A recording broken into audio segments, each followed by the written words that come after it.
Hey everyone, it's Bo from GameOctane here. Gato Roboto is a retroid meowtroidvania that's hit the Nintendo Switch at a scant $7.99. Will it be the perfect game or a cat-tastrophy? Stay tuned to find out. Please. I promise no more cat puns. Gato Roboto is a retroid metroidvania in every sense. There's a sprawling map to crawl through, plenty of power-ups along the way as you gear up to take down an army of mean creatures set on taking all 9 of your lives. You play as Kiki, the adorable kitty companion of Lieutenant Gary. After accidentally stepping on a keyboard in the middle of an official transmission, you find yourself crash landing on an alien world. With your pilot pinned into the ship, it is left to you to find nearby security mech suit and fight your way to safety for you and your owner. True to its Metroidvania inspiration, you find yourself navigating various parts of a space station trying to find out how to get into the primary lab on board.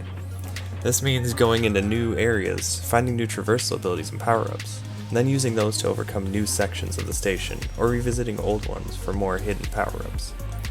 Despite a familiar structure, the game always feels like a love letter to the Metroid series instead of pulling straight from it. The most important difference is the ability to eject from your mech at any time and run around as Kiki herself. This is even central to much of the puzzle solving in the game, whether it is underwater sections that only Kiki can traverse, or hot areas where she can't exit the mech. Gato Roboto does a lot to keep the concept feeling fresh. As you traverse the station, power-ups you find come in your standard fare, either upgrading how many times you can use your missile before you have to wait for the cooldown, or new health kit modules, or new ways to get around to a new area. In addition, you can also find cartridges. These collectibles will unlock new palettes for the game. A stark retro black and white can suddenly see new monotone schemes of various colors. There's even a Virtual Boy color palette in case you really want to strain your eyesight. The cartridges remind me of the unlockable palettes of a game like Downwell, and they can give a well-needed change of pace. With all of the available color options, one complaint I could find is that I wish enemies would stand out more. Looking back again at the example of Downwell, the color scheme is black, white, and red. The red is very important, not just as an accent color in the artwork, but to differentiate the things you should notice in the world. It could be spikes, enemies, or the gems you collect, but the color red becomes a very strong part of the visual language of a game like Downwell. Here in Gato Roboto, I found myself entering a new area and not noticing some of the enemies if I landed on a platform before they started moving. This became even more so when the all-white enemy was affixed to an all-white wall with a lot of other white foliage around it. You do quickly learn to recognize the pattern and shapes of enemies, but there are enough times that I wish the artwork would give me even the slightest clue what may be ready to jump out at me. Another important factor of the Metroidvania genre is the map. The map of Gato Roboto is basic, but gives you the layout of whatever current section of the space station you are in, and clues you into previous save rooms you have been. You will also see outlined areas where you may have entered a room, but didn't fully explore past it. This came in incredibly handy for cleaning up missing health kits, upgrades, and cartridges. The location of these items was never deeply hidden, often just behind a very obvious destructible wall. It's a much more light take on the Metroidvania exploration, but it matches the lighthearted feel of the game. Though, the game does have a sense of humor to it, seeing as you are playing as a small kitty in a heavily powered mech suit.